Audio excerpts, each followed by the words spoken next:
Good morning. When August arrives, presidents escape. And President Trump kept up that tradition this week, decamping to his club in rural New Jersey for a welcome break from a bruising debut in Washington.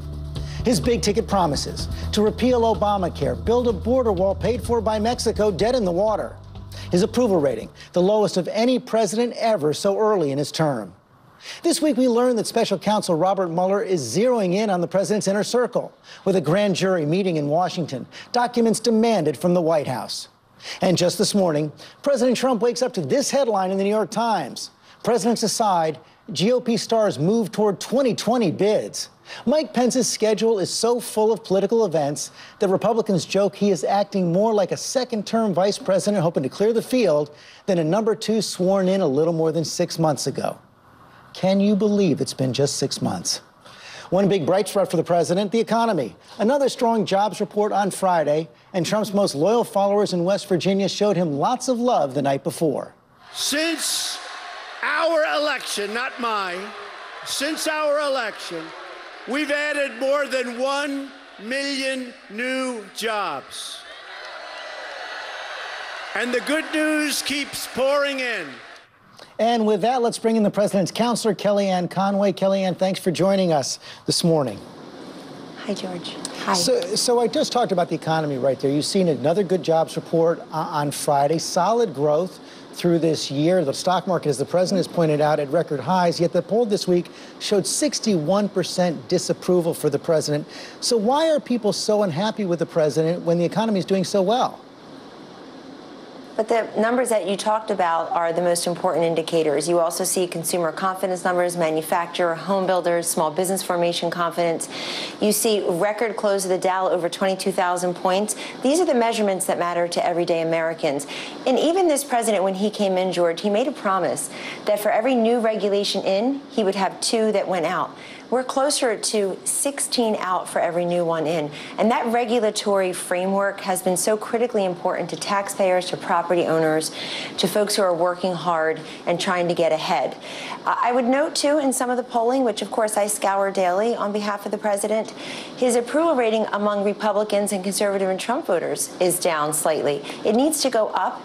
They are telling him, just enact your program. Don't worry about a Congress that isn't supporting legislation to get big ticket items done. And don't worry about all the distractions and diversions and discouragement that others who are still trying to throw logs in your path are throwing your way. Focus on the agenda. And he's doing that. And look, nobody can deny these economic numbers. I mean, the idea that it's not getting huge coverage, it's been a great weekend for this president. You see 2.6% growth. It doubled the first quarter growth. And you see the job creation, 209,000 exceeded expectations, his 1 millionth job created. And then you also just yesterday saw a unanimous rebuke of North Korea, the greatest economic sanctions package ever levered against them. It cost them about $1 billion. Even allies in the region like China, Japan, South Korea, all agreeing with the United States that North Korea and its nuclear capabilities must be stopped. We have seen that united front against North Korea right now, and the job growth and economic growth has been pretty steady with what we saw at the end of President Obama. But one of the distractions, that New York Times story this morning talking about all these Republicans jockeying now to already run in 2020. The Times cites interviews with 75 Republicans at every level of the party. They say they expressed widespread uncertainty about whether President Trump will run in 2020. Are you convinced he wants to run again? And what do you make of the story? The president says privately and publicly often, George, that he'll be there for 7.5 more years. So he plans on being a 2-term president. I read that article, and I want to say a few things about it. First of all, I think that in the Republican Party for many decades, we've suffered from what I call staph infection. People who are rewarded for losses. Most of the people quoted, most of the people involved, I'm sure, have never won a national political campaign like the one I was involved in or you were involved in years ago. Number 2, they need a full employment act in Republican consultancy. Some of them are still not supporting their party and their party's main points of view on tax reform and health reform, on putting ISIS in retreat, if not full defeat. And I want to make a remark about Vice President Pence. I've worked with him for 10 years as his pollster, as a senior advisor, and certainly work with him daily in the White House. It is absolutely true that the vice president is getting ready for 2020 for re-election as vice president. So no concern he's setting up a shadow campaign? And he's also getting ready for 2018. Zero concern. That is complete fiction. That is complete fabrication. And I know that his advisors, who had comments attributed to them, have pushed back very strongly, as has the vice president, and as am I right now, unequivocally. Vice President Pence is a very loyal, very dutiful, but also incredibly effective vice president, an active vice president with this president. He is a peer to the president in the West Wing. He just came off a trip in Eastern Europe, and he'll go back, I believe, within the next week to South America to represent the country on his 4th or 5th foreign trip since taking office. But let me just make very clear. People need Republican consultants. There's always people trying to play the parlor game. They're not on the. They're not in the, I'd say, Trump inside inner circle, because they did not believe in him. They totally missed what was happening in America.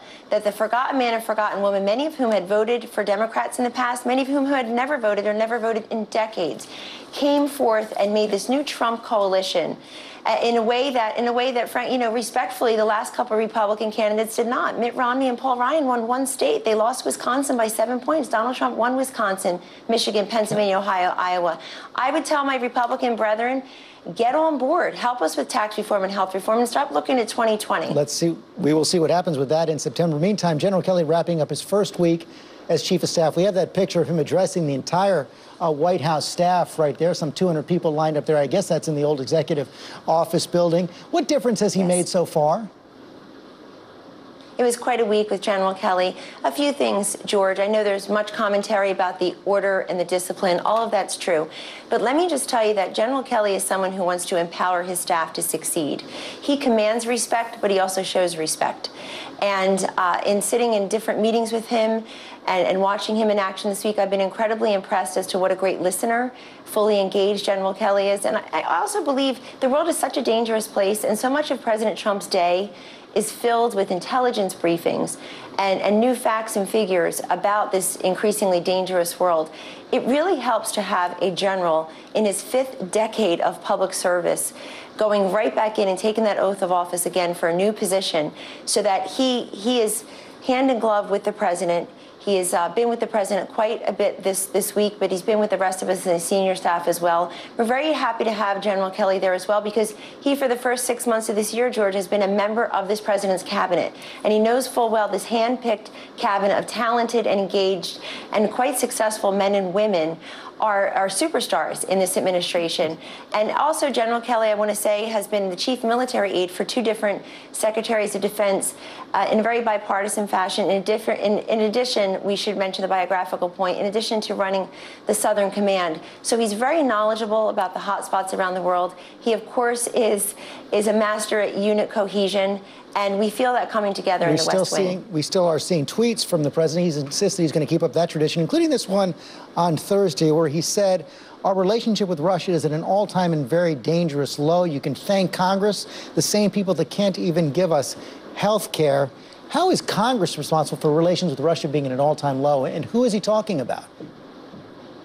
That tweet was likely in reference to the sanctions package that the president signed, because it's a good step forward, but that he's also been critical. And also, look, if you're Russia, you can't be happy with President Trump. We're now exporting coal to Eastern Kellyanne, Europe. Wait a second. The president He's beefing up the military. Let me just stop you right there, because the president signed that legislation. There's been widespread pushback from members of Congress, including Republicans like Senator John McCain and others, who say Russia is responsible. Russia, with its actions in Ukraine, Russia, its actions with interfering in our election, Russia's the one responsible for relations being at an all-time low, but the president blames Congress. No, well, he doesn't blame Congress exclusively. I'm talking did. about the sanctions package. But Russia overall, this president's been very tough on Russia when it comes to, again, dipping into their energy capabilities in the region. We're now exporting coal to Eastern Europe, beefing up the military, putting that money and that manpower and presidential imprimatur behind an emboldened and a better financed military. And also, look at what the decisive, swift, and I would say internationally acclaimed action President Trump took in April when Assad was gassing his own people, including those babies we all saw, gasping and taking their last breaths of air. The president very swiftly I think, against what Russia wanted done, frankly, took action in Syria. So he met with President Putin for over 2 hours face-to-face.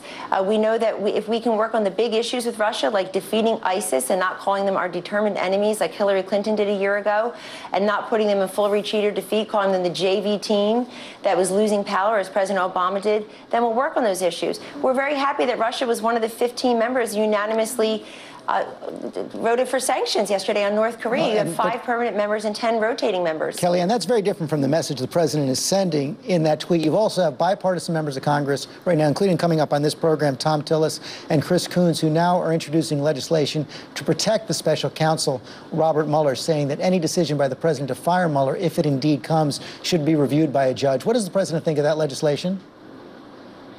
Why are we engaging in hypotheticals? The entire Russia investigation is a hypothetical. The president has called it a fiction, a total fabrication to excuse the colossal and unexpected unwanted defeat of Hillary Clinton in last year's election. People just can't get over that election, George. It's corrosive to our body politic. The president is going to continue to talk about America, and I suppose others, sadly, will continue to talk about Russia. But Ty Cobb, the special counsel to the president in the White House, has made very clear as recently as this week that the president and others around him will continue to comply and cooperate and provide any information they have. But he also was not made aware of the grand jury proceedings until we all were. These are supposed to be done in secret, and yet that leaked out, as so many things do that are harmful to our security interest.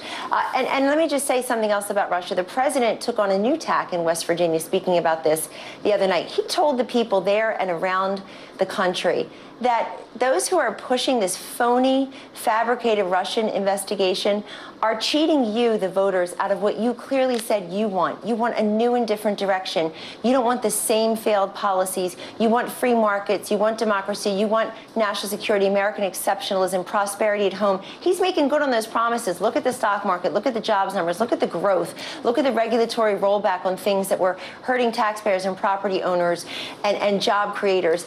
And look at what he has promised those people. They voted for him.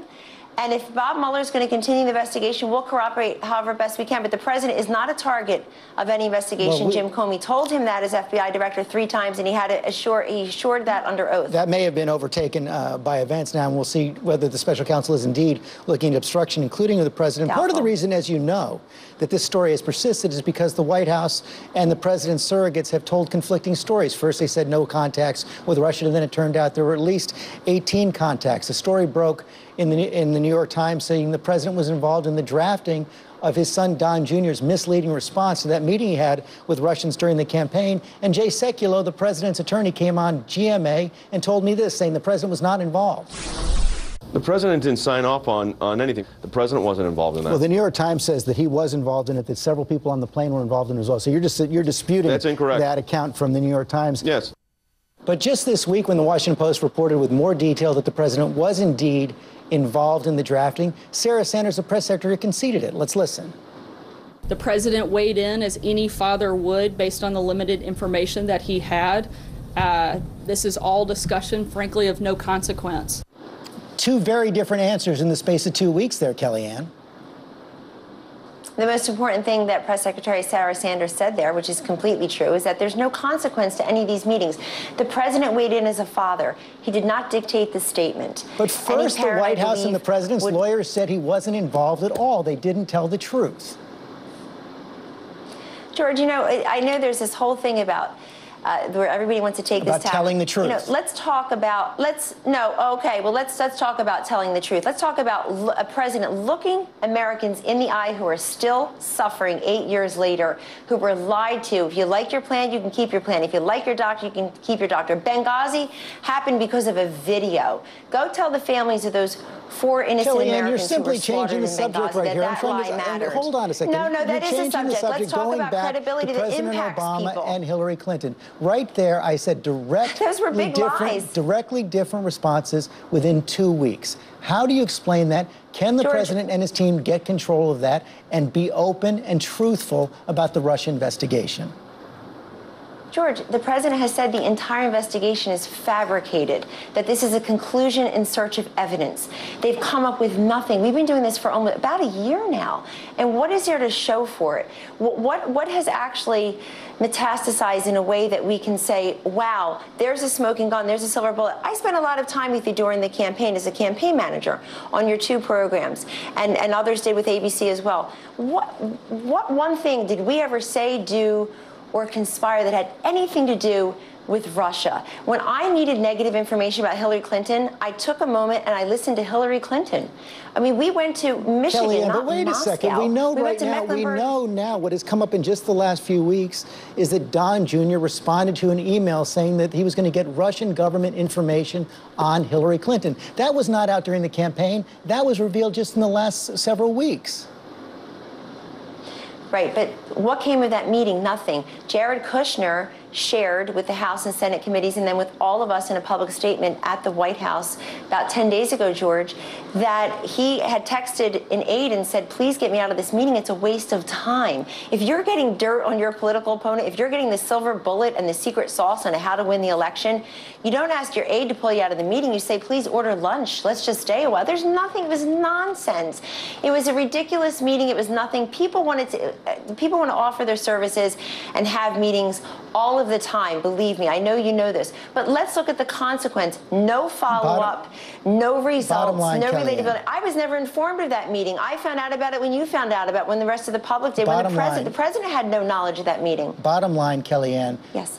Does the president commit to not firing Robert Mueller? The president has not even discussed that. The president is not discussing firing Bob Mueller. But will he commit not to fire him? And cooperating with. He has not even discussed He's not discussed firing Bob Mueller. That's not what I'm asking. Ty Cobb. Well, hold on. I'm not the president's lawyer here, but I will tell you as his counselor, he is not discussing that.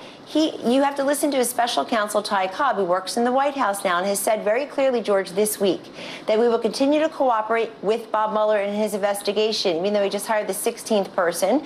Many of them are Democratic donors. But we'll continue to cooperate and comply.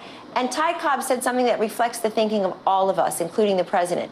Anything that gets us steps further to this conclusion of what the president has called a complete false and fabricated lie, a conclusion in search of evidence, anything that brings us closer to that conclusion, we're all for. But so far, you've got conclusion and no collusion. And anybody who denies that is lying. We were promised Watergate. We were promised direct evidence of interfering and changing the electoral results. People talk about the 70,000 votes in Michigan and Pennsylvania and Wisconsin. There's none of that. Nobody even talks about that. What about Adam Schiff and Mark Warner, the two Democrats who are in charge of the intelligence committees? They spend more time on TV than they do interviewing witnesses. What is this investigation really about? It's about an excuse for the Democrats who have no vision. Even Democrats don't want to be Democrats anymore. The Democratic governor of West Virginia became a Republican this week because his party is so out of touch with everyday Americans. He can't look at the coal miners in his state, the working people, those who suffered with no health care, who were lied to by the last president about keeping their doctor and keeping their plan. He became a Republican because he believes in free markets and democracy. Kellyanne, no one can take away the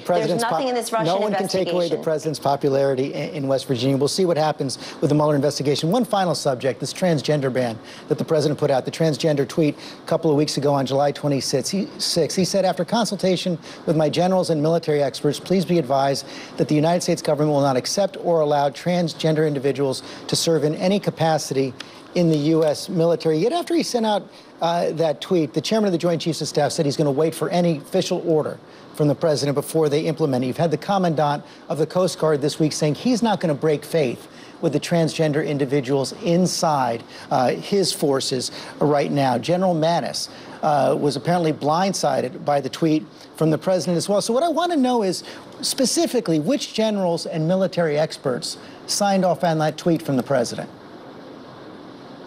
Well, a number of them, first of all, the tweet didn't make policy, the tweet announced policy. This had been a conversation, discussions had with generals and other stakeholders for a very long time. The president announced it through the forum that he does. It cuts out the middleman.